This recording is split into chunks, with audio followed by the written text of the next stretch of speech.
Totoo lang, meron namang apat lang na major financial goals.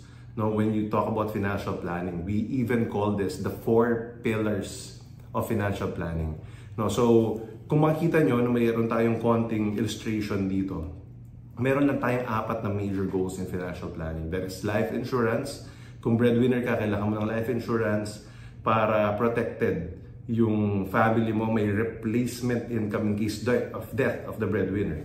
Health insurance, kahit single ka, wala kang dependent mo yung sarili mo. Ngayon, especially kung may mga anak ka, may mga dependents ka, kailangan mo talaga ng health insurance. Kahit sino, lahat ng tao, kaya bata, kailangan ng health insurance because mahal magkasakit. And kung mayroon kang savings, mga na-invest na negosyo, naipundar na properties and all, pwedeng mawala lahat yun. Kailangan mong ibenta lahat yun, i-liquidate mo lahat yun para magpagaling. So there should be a separate health fund. Lahat yan. Lahat tayo kailangan natin ng health fund. So it's very important. Also next is education. Alright? Education is a guaranteed expense. So kailangan pag-ipunan talaga siya. If not now, in the future. And of course, retirement. Retirement is the most expensive, the highest expense, the biggest expense of them all. Imagine if you retire at age 60 at nabuhay ka hanggang age 90, 30 years kang walang income, saan ka kukuha ng pera? So may retirement money ka baka kulang, most likely kulang. So kung aasa ka sa mga anak mo, pabigat masyado, di ba? Sa ibang tao, mahirap yun. So unless you have a really very big business that can fund you, most of the time, 99% of us would need a retirement fund setup. So yun yung 4 major goals. Life insurance, health insurance, education, and retirement. Super important yan. Kailangan natin yan. Alright? We have to be preparing for it. Right? Kung tutuusin mo, may dalawang category lang yan. Yung mga nasa baba, these are protection products. You're buying life insurance and health insurance to protect something. To protect your income, to protect your assets. Yung mga savings mo, mga naipundar mo. And yung education and retirement goals, long-term savings yan, for accumulation. Mag-accumulate ka for something. May pag-iipunan ka.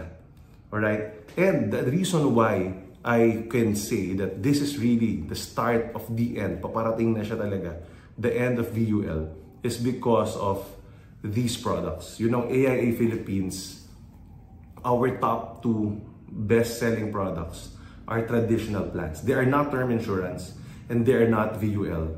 They are traditional plans. Alright? Yung life and health insurance, so kung protection yung hanap mo, kaya siyang i-address ng AIA Critical Protect. Right? Life insurance na merong critical illness coverage. Up to age 100 na yung coverage. It can outlive you. Alright? And then yung education and retirement funding, it can be addressed by A+ signature, yung endowment plan namin na nagbibigay ng guaranteed income, guaranteed payout every 2 years for the rest of your life. So just to show you briefly, no, meron akong video nito in depth sa channel ko sa YouTube, no. So you can see yung AIA Critical Protect. This is our best-selling product for so long. Alright? Ito, panoorin nyo yung in-depth video niyan. And then meron din tayong A+ signature, our best-selling product, because it addresses yung need ngayon. Pag-iipon for the long term, it's giving you discipline, pero habang buhay ka, napakinabangan na rin. Hindi puro death benefit lang yung pinag-uusapan na pag namatay lang yung owner, tsaka alam mo benefit, tas hindi pa siya yung makikinabang. Ito, makikinabang ka, and then may pamana ka. Alright, so let me share with you briefly lang, no, about this product. So si AIA Critical Protect or the ACP 100, pwede siya sa age 0 sa bata, minor, hanggang age 65, depende sa age mo yung presyo niya. Because you know, sabi nga dito, no, medical costs will always be expensive. Having an insurance policy is the only way to make it cheaper. Alright, so please get insured now. Si ACP 100 sa mga bata, meron din tong mga minor critical illnesses, no, that covers juvenile policies, no, katulad ng mga dengue, asthma, Kawasaki disease, meningitis, lupus, and of course, all types of cancer. Sobrang mura po nito. Alright? So, pakita ko lang sa inyo briefly. Meron akong client na nagpagawa ng quotation, 22 years old, female. Alright? So, 1 million life insurance or critical illness up to age 100 coverage, whichever comes first.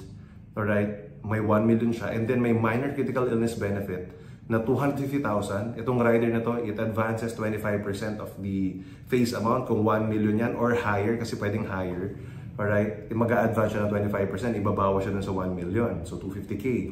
And then additional na 500,000. So hindi ito ibabawa sa 1 million naman, yung gender-specific cancer benefit. So for male, usually prostate cancer, may list tayo dyan 3. Sa female may 6, but usually breast cancers, ovarian cancer, cervical cancer. Alright? So additional 500,000 kapag female or male specific cancer yung na-detect or na-diagnose. So instead of 1 million, magiging 1.5 million yung payout. All in all, including the AIA Vitality membership fee, it's only 21,952.50. Alright, yun yung annual premium. Sobrang mura niya. 20 years to pay. So kung 22,000 i-round off na natin, in 20 years, that's only 440,000. Yung babayaran mo, 1 million to 1.5 million yung coverage mo. Alright, guaranteed dyan. Hindi yan VUL na nagka-fluctuate pa, wala na ring pag-asang mag-lapse. Sure yan, no? Unlike VUL na 10 years to pay, pero hindi talaga siya 10 years to pay, pwedeng maghulog ka pa rin in the future pag bumaba yung account value. Ito po, wala na po siyang effect. Wala nang effect yung economy kung tumaas bumaba yung market. Alright? So kung 10 years to pay lang, kung gusto mo shorter, with the same coverage, 1 million life insurance or critical illness, 250,000 minor critical illness benefit, tsaka 500,000 na gender-specific cancer benefit. Alright, with the same, yung diniscuss ko earlier, ito 40,122.50 lang. So, instead of 22,000 times 2, 44,000, ito 40,000 lang, mas nakamura. In 10 years, that's only 401,000 for a 1 million coverage. 10 years hulugan, 40K annual. So, sobrang mura niya. Alright, so, pwede siya sa anak mong minor if you are a parent and meron kang 1-year-old, 0 age, ganyan. Ako, I have 2 sons. Nung nag 1-year-old sila, kinuha na ko lang sila both. It's just about 12 to 15,000 per person. Alright, tapos sabang tumatanda, mas mamahal ng konti.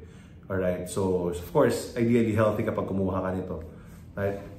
And then yung isang product, yung A+ signature, pwede siyang gamitin for education ng kids or pang-retirement mo.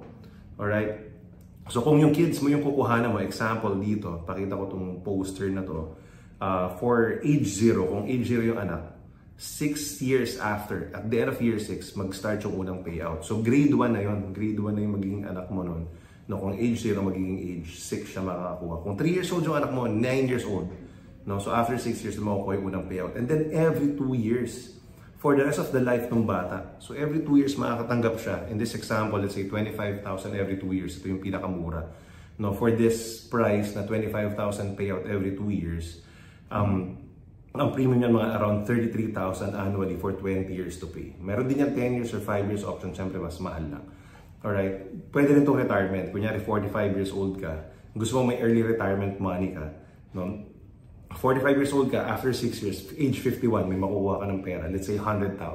So every 2 years, tatanggap ka ng 100,000. Ikaw bahala kung saan mo siya gagamitin. Pang travel, you just buy something, a new laptop, a new cellphone, a new bag, ganyan, magpakain ka, di ba? Every 2 years, you have that money.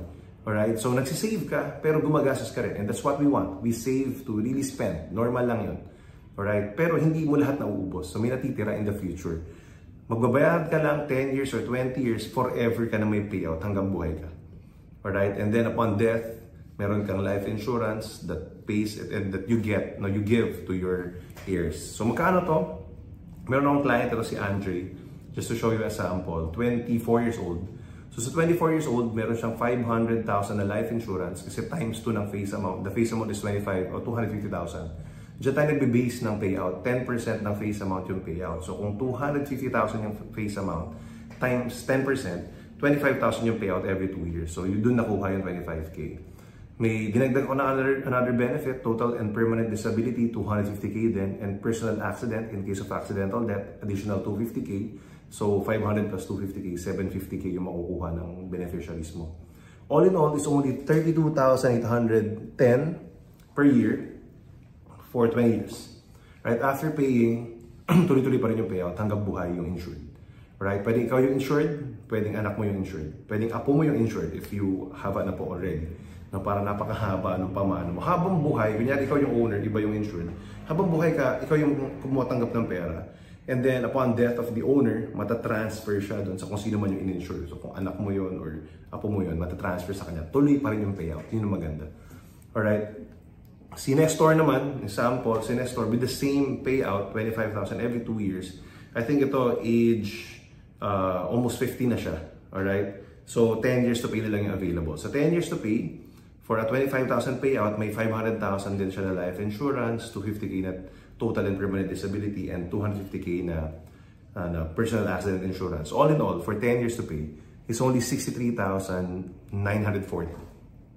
Hindi siya nalalayo, 32k yung kanina, doble mo, tapos Norton, 64,000. So kahit mas matanda na, hindi ganun kalaki yung difference ng premium kasi maliit lang yung insurance, it's really more about the payout, the long-term payout.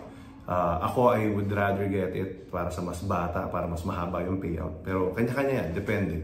Kasi I have clients who got this. Insurance yung purpose niya, gusto niya magpamana ng insurance, pero habang buhay siya, gusto niya may nakukuha siya every 2 years. So that's another way to do this. And you know, yun, 63,940, no? Yun yung annual premium niya. Sa sobrang ganda nito, dalawang product na to, it already addresses yung 4 pillars na life insurance and health insurance, kung AIA Critical Protect. Alright, although whichever comes first siya, pag naka-claim ng critical illness, wala ng life insurance. Pero kung hanap mo ng life insurance, edi kunin mo na to, mayroon pa siyang bonus na critical illness coverage, just in case. And then si AIA A+ signature, it addresses naman yung education and retirement need. Pwedeng yung bata, kung yung anak mo kinuhanan mo, habang nag-aaral siya, yung benefits mo para sa kanya muna. And then pag gumraduate siya, retiree ka na, para sa'yo naman yung benefit. Hanggat ikaw yung owner, hanggat buhay ka, ikaw yung tumatanggap ng pera. So you can use that for whatever purpose that you need. So ito lang yung product na nakita ko na parang 2-in-1 siya. In just one product, you can address the education, savings for education, and then savings for your retirement. Of course, it will not address everything. Alright? Kung gusto mong malaki, malaki din yung premium. But it will augment, it will help some of your needs in the future kesa wala kang ipon or savings. So if you like this product, one of these products, let me know. Ano ba yung mas nagustuhan nyo? A+ signature or AIA Critical Protect, the ACP 100? Let me know, tell me, let me know in the comment section para at least alam ko saan ka mas nakaka-relate dito.